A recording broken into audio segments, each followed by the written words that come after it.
According to exit polls, the 2020 elections saw the majority of Latino, Black, and Asian voters voting for Joe Biden. However, the majority of white voters, 3 out of 5, supported Donald Trump. Professor Mindy Romero talked about the results of the election and that the voting elections is not representative of the US population. The ones who do come out to vote are usually older, white, wealthier, and more educated.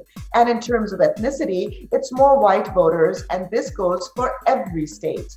Therefore, whites are overrepresented amongst voters than they are in the population. Exit polls in this election showed that 58% of white voters supported Trump. She adds that what Democrats find deeply problematic with Trump, for example, his racism, his supporters don't see that at all. They tend to see persistence in racism through contrasting lenses and are less likely to recognize the current of individual and institutional forms of racism. Professor Ari Russell spoke with residents in Kentucky and found that 4 years after Trump's presidency, life still isn't better for the white residents there, and the president hasn't kept any of his promises he made to them.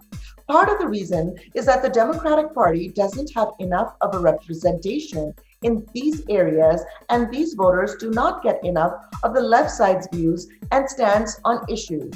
Professor Davin Phoenix added that people of color tend to express much less anger than the white counterparts on the same political issues. When white Americans are angry, they're more likely to act on that anger by voting, contacting officials, or donating to their candidate of choice, whereas voters of color tend to withdraw.